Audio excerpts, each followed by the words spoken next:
Closed captioning for the Casey Malone Show is sponsored by Hunter Stevens Land Title Agency. Integrity, service, and commitment you can trust. Oh yeah, Casey Malone is serving up local. It's time for the stories of our region, the tastes, the sights, the sounds, and the people in and around the valley. Get ready for some local flavor on the Casey Malone Show. Finally, the election is behind us. Let's visit the memorial to native son, President McKinley. I'll also prepare my baker's dozen garlic citrus pork. But first, healthcare for those in need. The First Presbyterian Church is the new home of the Midlothian Free Health Clinic. The clinic is staffed by devoted volunteers, and it is open evenings on the second and fourth Thursday each month by appointment. Well, in their beautiful new digs, I'm going to talk with the executive director, Maureen Cronin. Wow. Wow is right. This is really a beautiful setup for the clinic. It certainly is, Casey. We are so lucky to have this facility located in the lower level of the First Presbyterian Church at 201 Wick Avenue, just up from downtown and across from YSU in Youngstown, Ohio. The negotiations, the planning, the preparation, I mean, how long did all this, take? Amazingly enough, it only took about 8 weeks. We were told in November of 2014 that the Midlothian facility was housed in the Bethlehem Lutheran Church was closing. So Jim Benedict, the chair of our board, and myself spent all of November and December looking for space.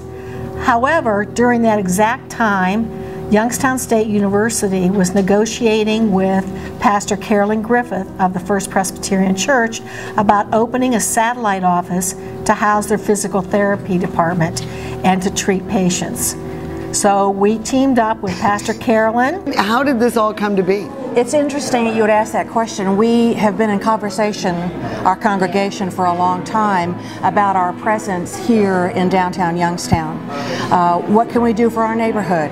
What ways can we engage more with our neighbors? Because that's always our purpose. And so we had this huge space down here that was not configured the way it is now, but needed to be configured for something else. So what would it be helpful?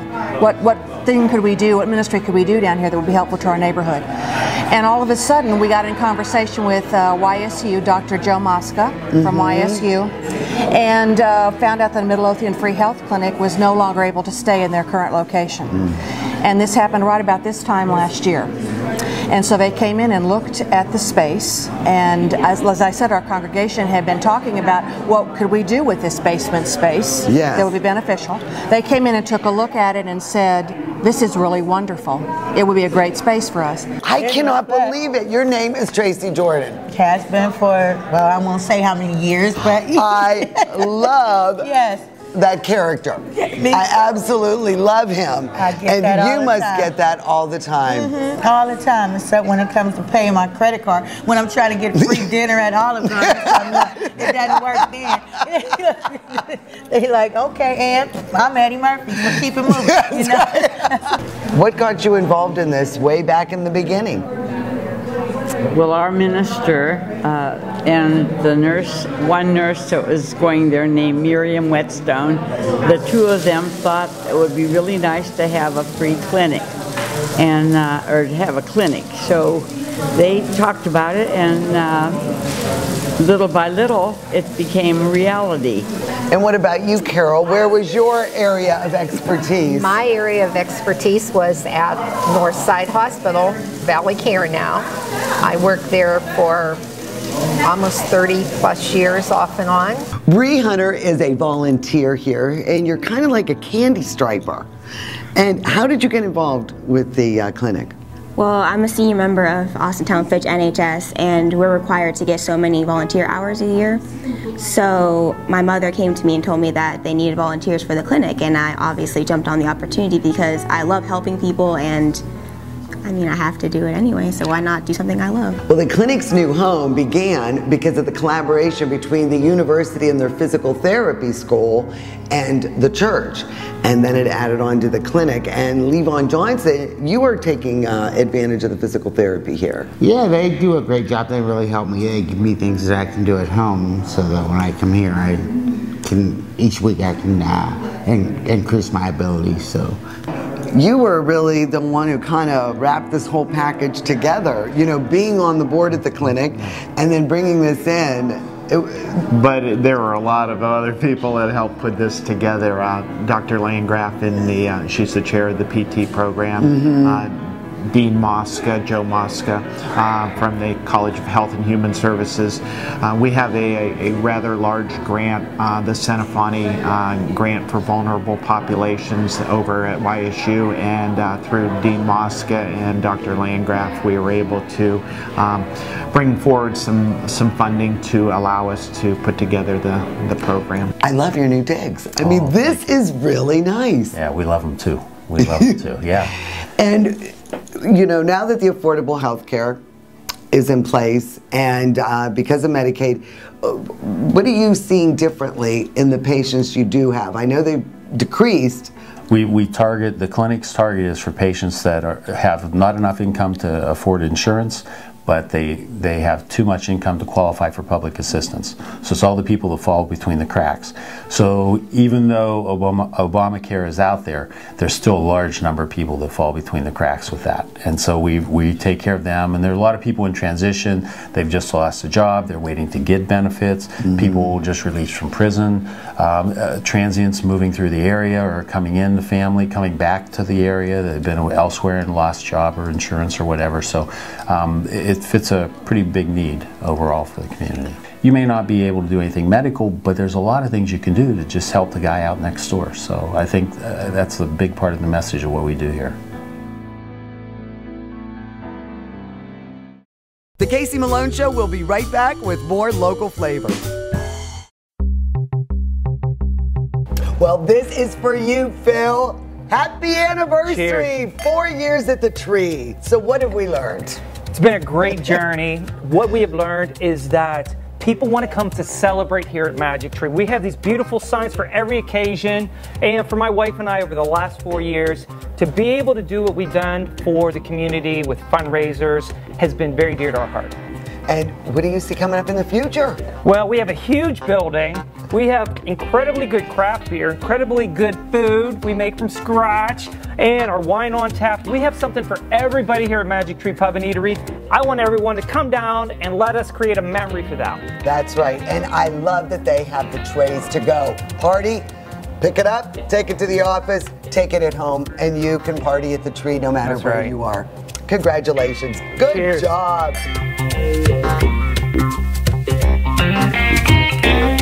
Part of growing up in Youngstown is growing up with Rowley Brothers Markets. Even friends who have moved out of town come to shop and say hi when they're home for a visit. And my family has always shopped at Rowley's, and today they are still my favorite grocery store. My recipes depend on the best ingredients, and that's why I get them at Rowley's, where you'll always find the freshest food at the best prices. Rowley Brothers is a proud sponsor of the KC Malone Show. The quality that customers have come to expect is true local flavor.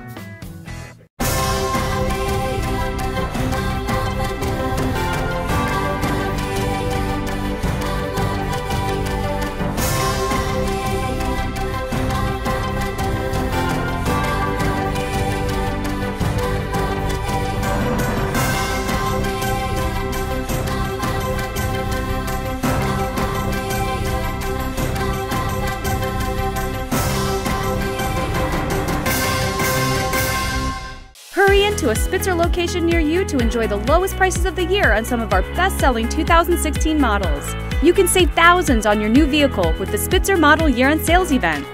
Spitzer, saving you more since 1904. All day, you pursue your dreams.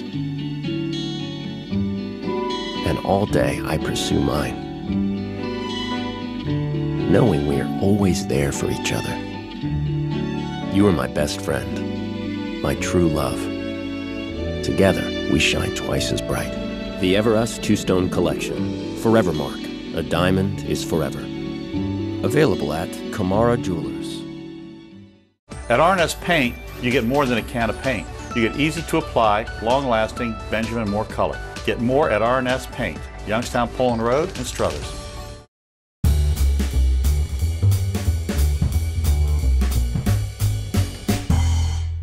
I am a huge fan of pork. It's lean, it's reasonably priced, and it's a great vehicle for flavors. And my pork butt, my pork roast, pork shoulder, is a great dish. You do have to allow overnight for marinating, but I call this my Baker's Dozen Garlic Citrus Pork because I have 13 cloves of garlic. I have got 2 different juices, orange and lime juice, and then some thyme and other flavorings. Remember, marinate overnight, low and slow in the oven, and you are going to make this time and time again. So let's get started. For this recipe, you'll need a 5-pound bone-in pork shoulder with fat cap, 1 cup of chopped cilantro, 1/2 cup orange juice, 1/2 cup fresh lime juice, 13 cloves of garlic minced, 2 tablespoons of kosher salt, 3 tablespoons fresh thyme chopped, 3 tablespoons of extra virgin olive oil, and fresh ground pepper. Well, the unsung hero in this dish is the garlic. Thus the title, Baker's Dozen Garlic and Citrus. So here is 13 cloves of minced garlic. We'll get that marinade started there. Then we'll add the fresh lime juice, the fresh orange juice. The cilantro is such a great flavoring. That's a cup of chopped cilantro leaves. Then we have 3 tablespoons of thyme, 3 tablespoons of extra virgin olive oil, and we'll also add the salt and the fresh ground pepper. I'm telling you, you are going to thank me for this one. We will mix it up thoroughly and get it all mixed together. Now the gallon size bags, I use a freezer bag for marinating. They'll usually hold a 5 to 6 pound pork shoulder roast. But if you go a little bigger, adjust the ingredients, adjust your cooking times, and you may have to get a larger bag for marinating. So we'll just dump that all in there. We'll seal it up, get most of the air out. There we go. And we'll just mash it really, really well to make sure it gets on every piece of this pork shoulder. We are just going to pop this in the fridge overnight, and then we'll deal with this in about 8 hours. So now it is time to cook this bad boy. Ugh. If you could smell the cilantro and the garlic and the thyme, we'll take it out of the marinade. It seems a shame, but we do have to discard all that extra marinade. And then we'll put it on the rack in the roaster pan. And we're really not done yet. What we're going to do is further salt and pepper the entire roast on both sides, okay? Because we just want to make sure it has lots of seasoning. It's going to be cooking low and slow. And then some more fresh ground pepper. Beautiful, look at this. This is a masterpiece. Now what we're going to do is cook this with the fat cap side up, all right? And if you want, you could scrape some of this stuff off, but I just like to leave it. It'll crisp up in the oven, but it just adds a little more punch. So we'll put more black pepper on this side, get it on the sides too, and then a little more salt. Let this sit at room temperature for about an hour. And while you're doing that, preheat the oven to 400. You're going to bake it at 400 for 1 hour, and then you're going to reduce the heat to 300 in the oven, and you're going to cook it for 4 hours more. All right, the oven is preheated to 400. We'll put that in for 1 hour, reduce it after an hour to 300, and in about 5 hours, we're going to enjoy the best pork shoulder you've ever had. So it's been 5 hours in the oven, and then I pulled the pork shoulder from the oven and let it rest for 30 minutes. And now it's time for the unveiling. We're going to start with the removal of the fat cap. Now look at this. This, I think, is such a treat. Now if you're not a fan of the fat, it did help make this perfect and moist and tender, but look at that, you just take it right off. You know, remember, it's a pork shoulder. So you can shred it, you can slice it, and then you can break that up. Look at, perfectly done. I am dying to try this. Now there's lots of ways to serve this. If you slice it or if you shred it, put it in tortilla shells and you can almost make like a pork taco. Or you can just serve the regular meat and then with a rice or a roasted vegetable. I like to spray mine with a little bit of fresh lime juice. And you know what also works well, oops, is my salsa verde, because it's really citrusy and it has a really nice flavor. And as you can see, I took a little bit of the fat and I treated myself to a couple chunks right there on top. So let's see how I did. It is so moist. Oh my gosh, so tender, so flavorful. Go to my website, CaseyMaloneShow.com, for the entire recipe. You are going to make this time and time again. And I want to thank Phil Rita, my beverage consultant. He recommended a nice, bold Zinfandel. Really rich and fruity. This is DeRose Vineyard out of Cienega Valley in California. And it really suits this pork dish well. Try this. You're going to love it. Cheers. The Casey Malone Show will be right back with more local flavor. Hi everybody, I'm Danny, owner and operator of Cthulhu Prime Meats, a third-generation butcher shop that not only specializes in quality, but also in customer service and doing things in a new technological way. Chris here is our customer service manager. Chris, what do you think that we do differently than any other grocery store? I think we personally not only offer great product, but we can offer a great customer service experience as well. We try and treat all our customers like they were family and friends, ask how their family's doing just so they can keep in touch, and give them that customer experience that they deserve. And the nice part is we not only do that inside the store, but also on CthulhuPrimeMeats.com, where you can buy a lot of our products that we carry here, whether it be grass-fed beef, organic chicken, some of our specialty burgers and bacon. Those are wonderful, and we're going to provide that same customer experience online as we do in store. Come see us in store or online. Make your next meal one to remember.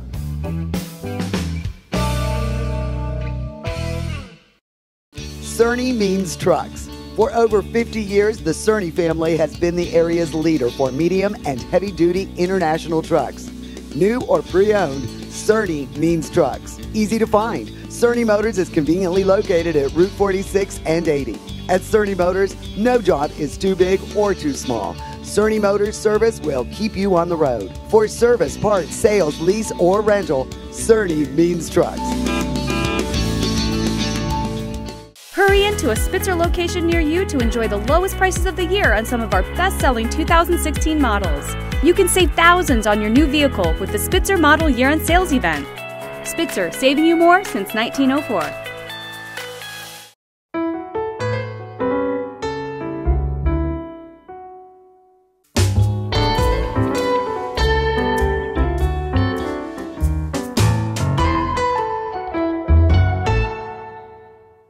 There's a new standard in assisted living. One that combines comfort, luxury, convenience, and the highest quality expert care. Your loved ones can experience it now in Canfield's premier senior living location. The Inn at Ironwood offers fine dining and amenities such as a concierge, salon, housekeeping, and laundry services. And a truly elegant setting in Canfield. Call us for more information or visit us and take a tour. The Inn at Ironwood, Canfield's premier senior living location.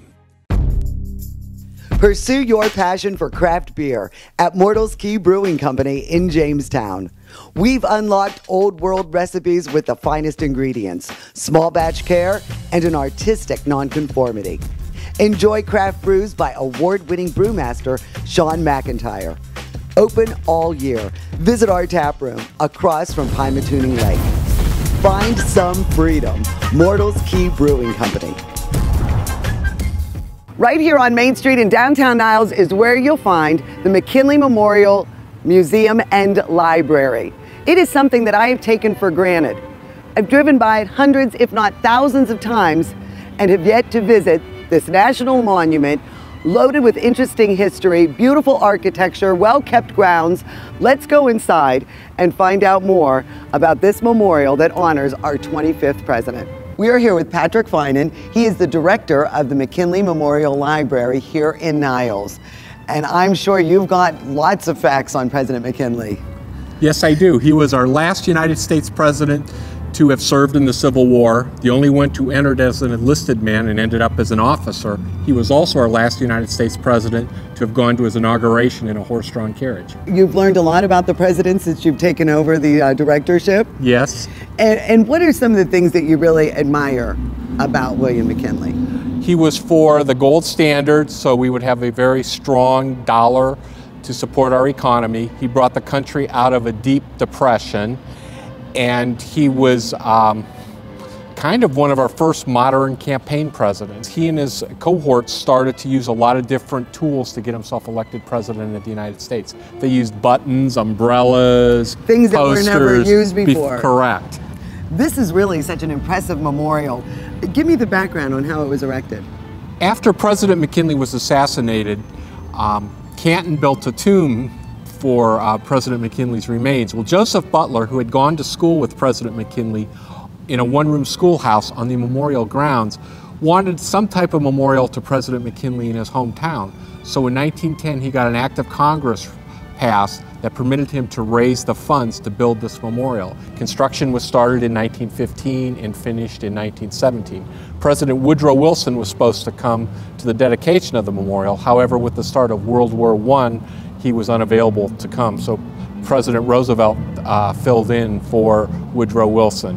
What I find the most interesting is that Joseph Butler has an endowment that pays for the upkeep and paid for the original construction. This was not done with federal dollars.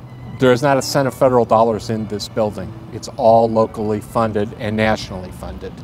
And the upkeep is all funded by a group called the National McKinley Birthplace Memorial Board, who owns the building and has taken Mr. Butler's funds, invested them wisely, and has kept the building up over the years. And the Georgian marble used for absolutely everything, even the statue here of William McKinley. It's also the same that's used with the Butler Art Institute. Correct. This was the first building that Mr. Butler constructed. This was before the Butler Art Institute. There are dozens of busts within this memorial. What are the significance of these busts? The busts were one of Mr. Butler's largest fundraisers to raise funds for the building. He sold the bust between $5,000 and $10,000, and so this was a way he raised money to build the building pretty much. There are a few free ones around the building. The presidents are free. Governor Todd may even have been a freebie, but for the most part, when I first came to work here, I could not figure out why all of McKinley's cabinet wasn't here. Well, they didn't raise the money. And what about this artist that was contracted to make all of them? His name was Massey Rhine, and this is the largest collection of Massey Rhine sculptures in the United States. When you enter the memorial, to the right is an auditorium, and to the left is the library. Patrick, what was Joseph Butler's intentions when he built this auditorium? When Mr. Butler built the auditorium, he had about 1,000 seats in here, and his intention was that it would be used kind of as a community gathering place.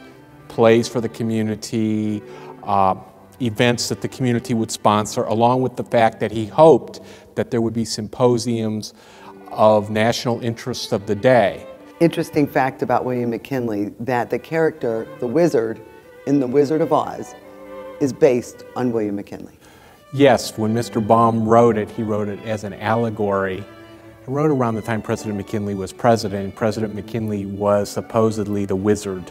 The other characters I can't remember, but they all have significance in regards to what President McKinley stood for, such as the gold standard.